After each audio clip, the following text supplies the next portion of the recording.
To the backpack. I look down, my school bag, worn down and silly. It's almost screaming out of its own uselessness. From another angle, it looks like a full belly. Its contents are also regurgitating, decomposing, and turning into a sticky, mushy substance. What a cool, what a cool image. I need to remember this. Totally not cool. Totally not cool, senseless, and cruel. Tell me what's inside your bag instead. Nothing special, mostly just all sorts of books. I've taken out all the pens and notebooks out of there, and I'm not interested in anything else. You used to go to school, didn't you? Yeah, I did. I had a blast all the way. Are you sure you understood my question? Do you think everything in my life should be doom and gloom? Well, you're wrong. Alright. What do you like the most there? Well, the rooms were really bright, not like at home. That's it? Don't rush me, let me remember. Well, the beds were also soft and the food was nice. By the way, I attended all the classes the others always skipped. He probably got told off so hard. I smiled gently, absorbed in the warm memories. You never graduated though. Yeah. Do you remember your last day there? It was a normal day. Dad picked me up earlier than usual. He told me that I'm already too old for the school curriculum. I also realized that some time ago the tasks were way too easy. And we got into the car, went home. Mom greeted us there. We had dinner and went to our rooms. And what happened then? I don't remember. And does it even matter? Tell me about it again. Is your memory that bad? Please. Okay, fine. That day, Dad picked me up from school earlier, explained to me that I need to grow up. It's not like I could completely grasp what he meant. Either way, I didn't resist. We get into the car and went home. My mom greeted us there. We had dinner together and went to our separate rooms. Satisfied? Tell me about it again. Dad dragged me out of the school building while I was scratching and biting. The teachers didn't interfere. That scene was ordinary for them. Who knows what the little brat has done? Then he pushed me into the car and we drove home in complete silence. Mom greeted us there. We had dinner together and went to our separate rooms. Please, let's not discuss this further. No, you'll tell me again. Dad brought milk on our way home. Again, I hate milk so much. Mom was not home. Again, I hate Mom so much. What happened next? Suddenly, I feel someone's eyes on my back, knowing that these moments should never, ever be ignored. I turn around, but there was nothing there. What happened next?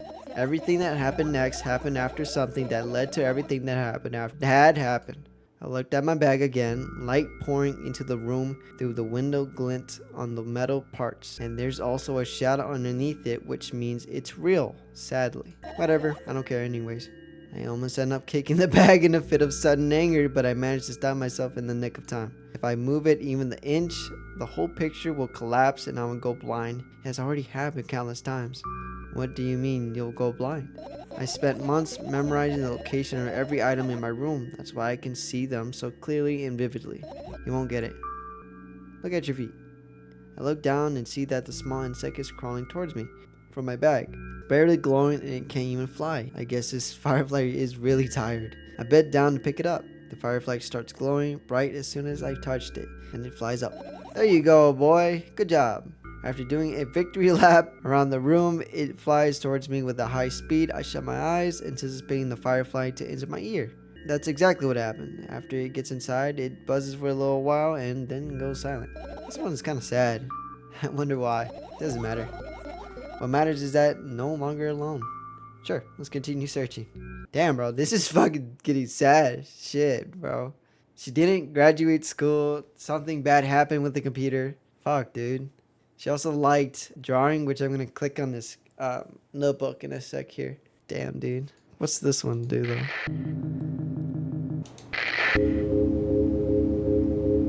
Tormented ass fucking radio. What channel is this?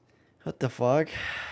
This is my sketchbook. Half of its pages are blank, which means it'll still be good for a couple of years. You draw that rarely? Why? Isn't that obvious? If I run out of pages, I'll have to buy a new sketchbook. I can't get to the stationery store on foot. I have to take the bus. Do you even realize what kind of nightmare that can turn into? Well, maybe you can ask your mom to buy you one. Buy what? Ask whom? Can you even form a coherent sentence? Was that not? Can I hear it? Don't play dumb. Ask your mom to buy you one notebook instead. Instead? So you want me to perform a string of actions, but you're also telling me to do one instead of the other? Then how would I decide which action to take? You're so dyslexic. Alright, bro. Alright. That's fucked up. I'm so cold for it. Maddie, you're a tough case. You lack empathy. Is that my fault? I get closer to the sketchbook, stepping over the wires, the sleeping bag, the cracks in the laminate, window's reflection. The sketchbook is lying on the stool. From my height, it seems like the stool is missing 2 legs. I squat and look again. All the legs are in place. I'll be able to think of an interesting allegory. Oh, let's not go there, okay? I stand up and study the sketchbook from inches away. Its pages are pure white. The last drawing is buried on the previous page. The way it is, it should be. Too bad, I'd love to see it. Maybe next time. A sudden gust of chilly wind breaks into the room and makes the pages rustle. Oh no. I shut my eyes. A distinctive sound of pages turning echoes with headaches in my head. I know what's going to happen. The rustling has stopped even though the wind is still howling from every direction. It can only mean one thing. The notebook is open on the first page. If I wait a little longer, the wind will close it. I won't have to look. If I wait a little longer. If I wait, open your eyes. No. It's okay. Just do it. Oh, wait. I know you're lying. Calm down. No. Calm down. No. Calm down. No. Open your fucking eyes. Fine. I open my eyes with utmost caution. The notebook is still open in the middle. No drawings, nothing. The pages are still pure white. Did I imagine it? I don't know. Did you? You're the smart one here. You tell me. Next time, don't close your eyes. What did you... I couldn't finish speaking because the pages started moving again. Don't close your eyes. Don't make me do it. I'm scared.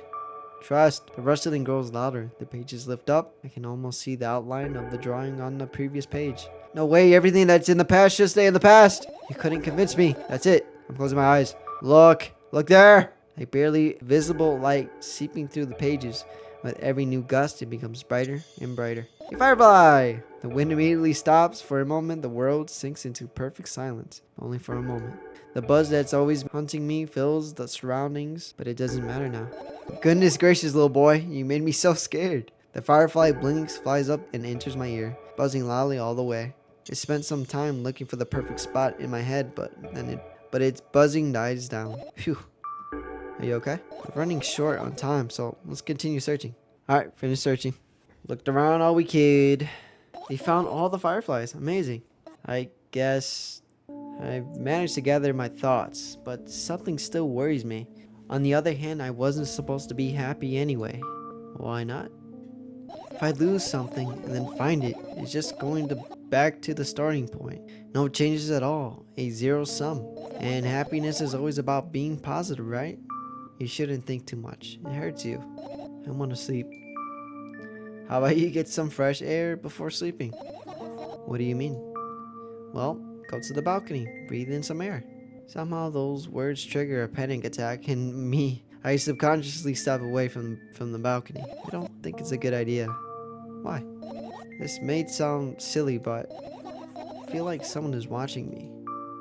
Alright, let's stay here. Yeah.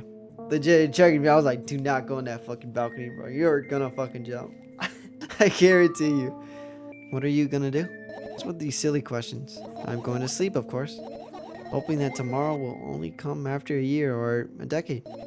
Imagining myself to be outside of my mortal shell, but at the same time still being me. Ridiculous, like milk outside a bag of milk, and yet, you don't have to talk out loud for me to understand that you're worried about me. I know that already. I also know our time is running short. You won't take another pill? Of course not. In fact, I won't take it tomorrow either. And the day after tomorrow. And never ever. That's a goodbye then? No.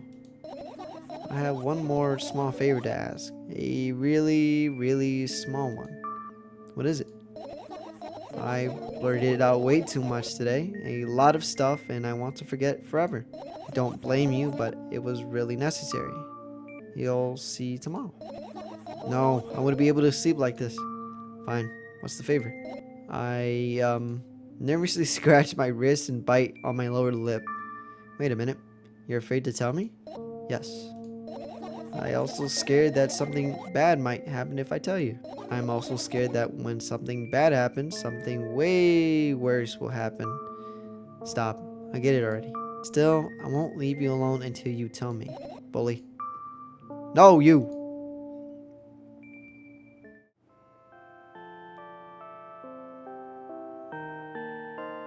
I crawl into my sleeping bag. The lower part of the room is very cold. I hurry to wrap myself in a blanket even though the electric heater is working hard to keep me warm.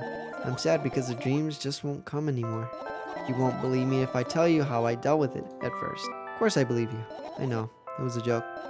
Well, anyway, I wash my face, brush my teeth, lie down, and start imagining that I'm watching a dream. I didn't sleep at all, of course, and always looked sleepy in the morning. After a week of insomnia, I started feeling weird and seeing things. Letters floating in the air, strange silhouettes that appeared in the most unexpected of places, bulging eyes with trembling pale pupils. It was scary, you know? And then a silhouette later and eyes were hanging over me and hissing. Pokemon. It was horrible. And well deserved, I guess. It felt like I was caught on the biggest lie in the world, yes? It felt exactly like that.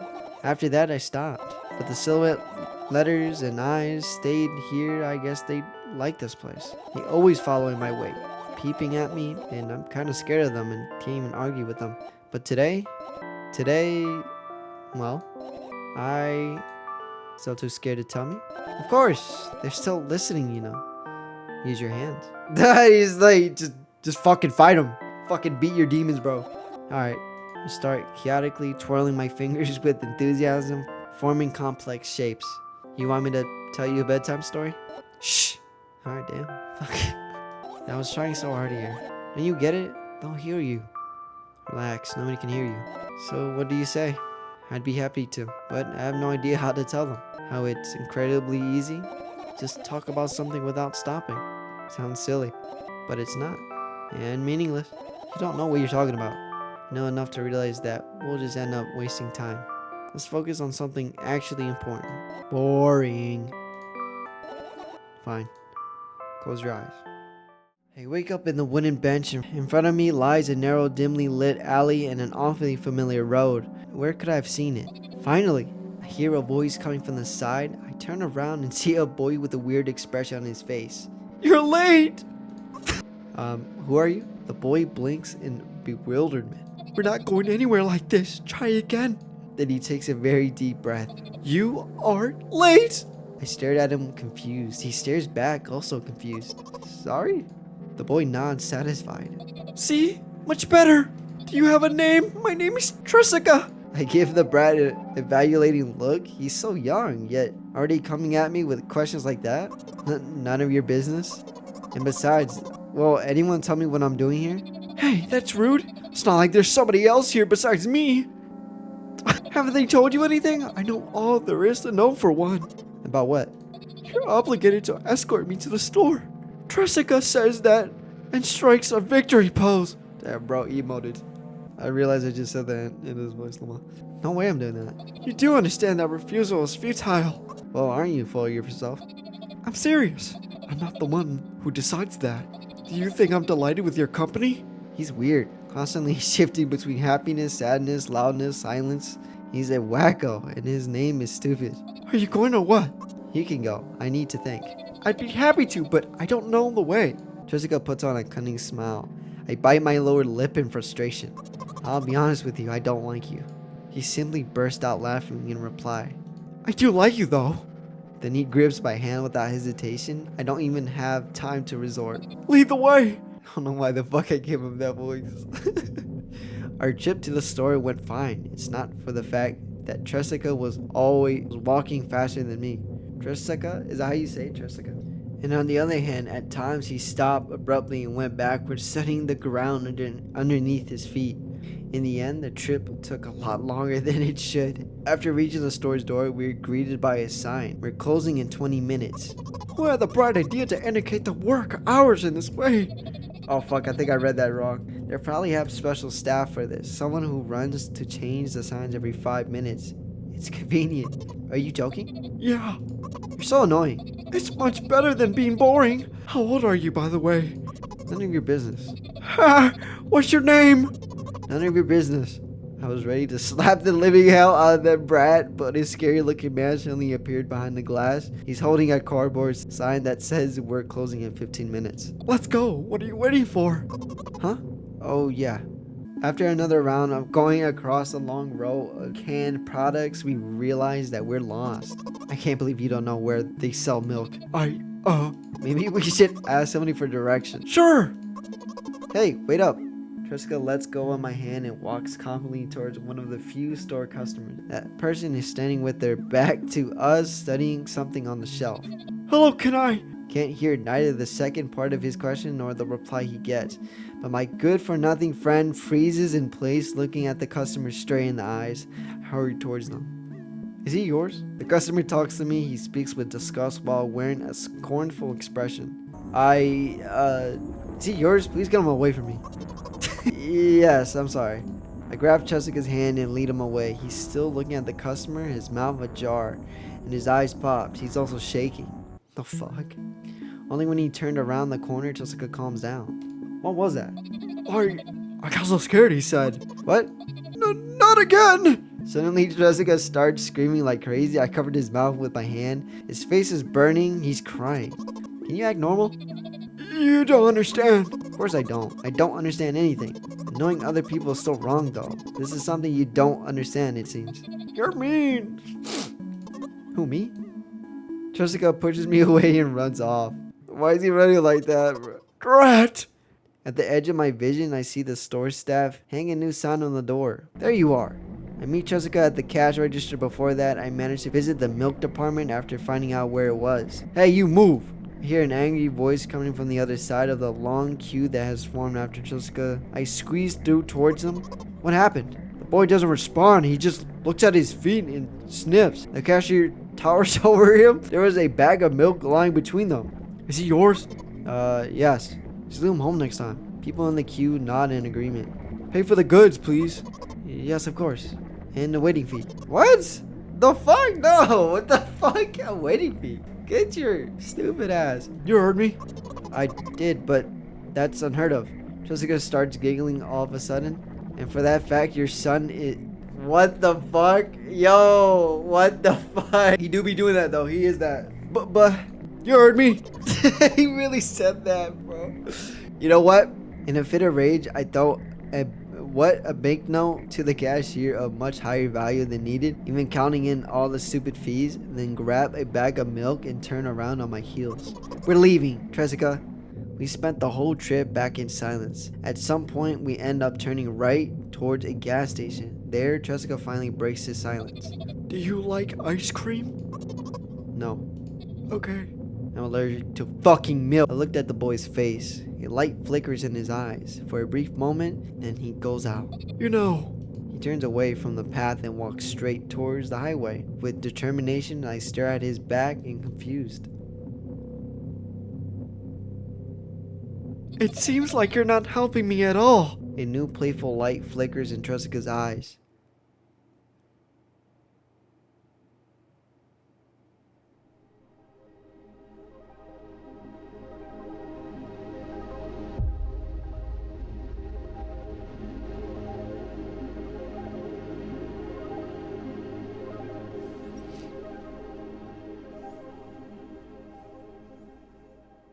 Damn, dude. That was fucking good. So, like, what I can assume from that... Okay, fuck. That's a lot to dissect there. Okay, so for that ending, right? I think she was able to dream. I think that's why she was crying, I'm assuming. That she was able to dream. I'm trying to, like, think... Okay, in that said dream, what does that mean? I'm assuming that's what she thinks she is. Just an annoying little fucking idiot at, you know, that can't really do anything. I'm not too sure. I'm kind of stupid, so I'm doing my best here. I'm trying to crank up the gears. Fuck, bro. That was good, though. I still liked it. We learned a lot more what happened to Milk Girl. Fucking, that she used to have all these hobbies. From the first game when I got, a lot of things led up to her fuck up to where she is now. Her dad died in committing suicide. The friend that fucked her up, low-key, that I don't think I've ever, like, I forgot, like, we should have went more in depth on that, too.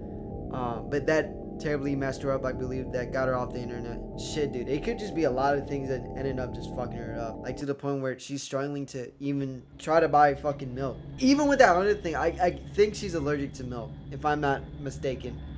It's like, now looking back at some shit, like, most likely that monster thing, that's the mom. I think that's the fucking mom. I hope she didn't just straight up die. I'm sure.